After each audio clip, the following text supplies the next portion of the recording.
What is Warhammer the Old World and why are so many people obsessed with it? Let's find out if this is the game for you.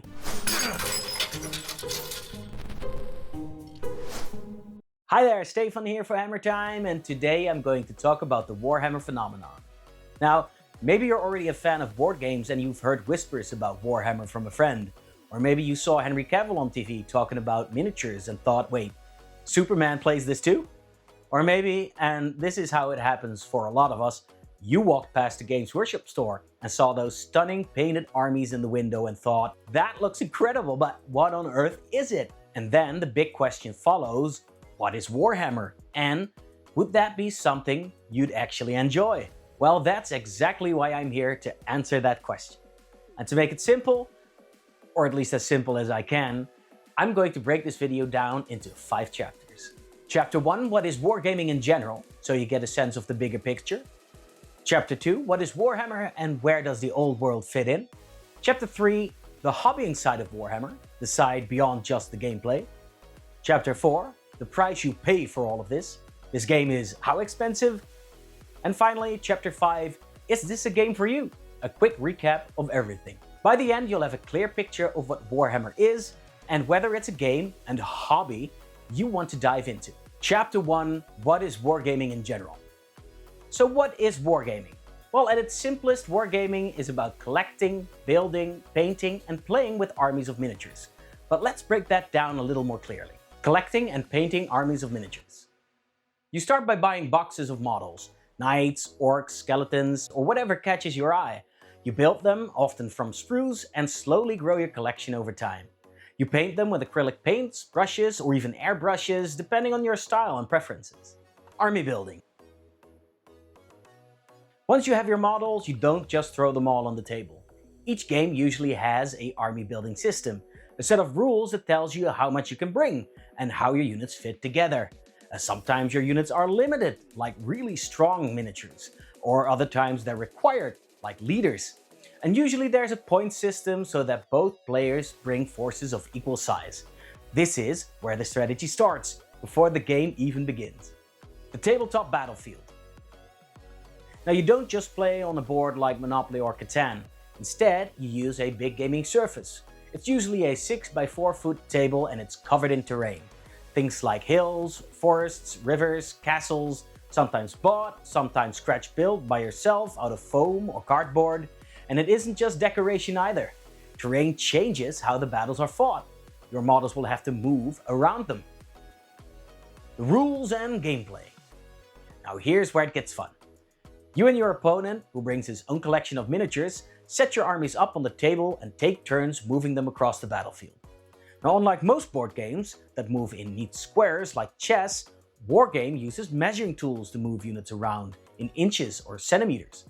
The goal is to maneuver your miniatures cleverly, set up charges, get the right miniatures in the right fights, and outsmart your opponent. Eventually, your armies will reach each other, and then they'll clash.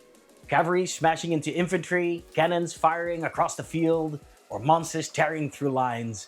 And here's where the dice come in.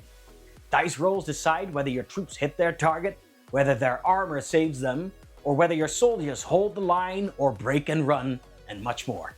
And yes, rules can be, well, reasonably difficult, especially if you're used to more mainstream board games like Catan, Risk, or even Dungeons & Dragons. Wargames add more layers of detail, movement, morale, magic, special abilities, and it's all stacking together. I mean, we're talking thick books of rules here, so a lot of reading is a requirement for playing these games. But that's also what makes them more engaging, in-depth, and rewarding. In short, wargaming is building, painting, assembling your army, crafting the battlefield, and then using strategy and a bit of luck to see who comes out on top once the dice finally start rolling. Chapter 2, what is Warhammer the Old World? Warhammer the Old World is a tabletop game made by Games Workshop. It's the modern successor to an older game called Warhammer Fantasy Battles, which first launched in the 1980s and ran for decades. That game was beloved by fans for its gritty setting and unique regimental style of play. Now, with the Old World, Games Workshop has brought it back for a new generation. So what sets it apart from other wargames? Well, 3 things: the setting, the gameplay, and the lore. The setting. The Old World is a dark and gritty fantasy, sometimes called grimdark. Think of it as a twisted version of medieval Europe, where kingdoms are fragile, corruption seeps everywhere, and the wars never really end. This world is filled with all the classic fantasy races you'd expect. Humans, elves, dwarves, orcs, goblins, vampires, and undead legions. But they're not polished or shiny. The humans are split into rival empires and knightly kingdoms. Peasants are dragged from their farms to fight for their lords. Dwarfs are stubborn and grudge-obsessed, and the undead rise in endless ranks to devour the living. It's a big part of this game to decide for yourself which of these races you want to play. They each have their own playstyle and unique look. By the way, I'm working on a series that will dive into each race, so when you finally do decide for yourself to step into the game, you can see which one is perfect for you. I'll put a link here when the first video is up. The gameplay. This is where the Old World really stands out. Unlike many modern war games where units fight in loose formations, with miniatures that can move around individually, like in Warhammer 40k, the sci-fi version of this game made by Games Workshop, the Old World is about regiments. Infantry ranked up in tight blocks, shoulder to shoulder, moving as a cohesive unit rather than individuals. Cavalry similarly ranked up, sweeping around the sides, trying to crash into the enemy's flanks. Cannons, mortars, and other war machines bombarding from the back.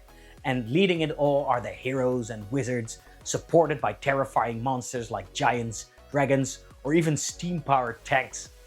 The strategy comes from how you maneuver these regiments. Positioning matters. A game only has so many turns and movement is limited, so you have to think carefully. A charge from the front is one thing, but a well-prepared charge into the flank or rear, it can shatter an entire unit in an instant. You're constantly thinking about angles, distances, and timing. And when the fight starts, it isn't over in just one quick roll either. Battles grind on, with dice being rolled again and again to see who holds the line and who breaks. Fireballs streak across the battlefield, giants smash through troops, and sometimes the tide of battle turns on a single critical roll. It's tactical, dramatic, and when you win, it feels like you truly outmaneuvered your opponent. A great feeling. And finally, there's the lore. The Old World isn't just a rule set, it's a living, breathing world. Every army has its own rich backstory. Centuries of wars, heroes, betrayals, and grudges that fuel their conflicts. The Empire struggles to hold together against orc invasions and chaos incursions. Bretonnian knights ride out on holy quests. Tomb Kings awaken from their cursed slumber to reclaim their lands. And if you love these stories, there's a whole black library of novels, anthologies, and audiobooks that expand on this world. You can read about legendary battles, follow characters through epic sagas, and dive as deep as you want into the history and myths of the Old World. Chapter 3: The Hobbying Side. Now, Warhammer isn't just about rules and battles, it's about the hobby as well. There are 3 pillars and each one can grab you in a different way. Building, as it starts with plastic sprues in boxes and buying glue. You clip the pieces out and you glue them together. Suddenly that flat frame of plastic becomes a knight or a block of skeleton warriors. Sure, you'll glue your fingers together a few times at first. It's a rite of passage really, but there's something really satisfying about seeing your first squad or regiment take shape. And then there's painting. For many of us, this is the heart of the hobby. Painting isn't just about making your models look cool, though they definitely will. It's also kind of a creative therapy. It's calming, it's almost meditative. You choose your colors, bring details to life, and slowly watch your army grow under your brush. And the best part? No 2 armies are ever the same if you don't want to. Your army looks your way. It's your art, and you get to play with it. And finally, there's a huge community behind it all as well, and a huge social side.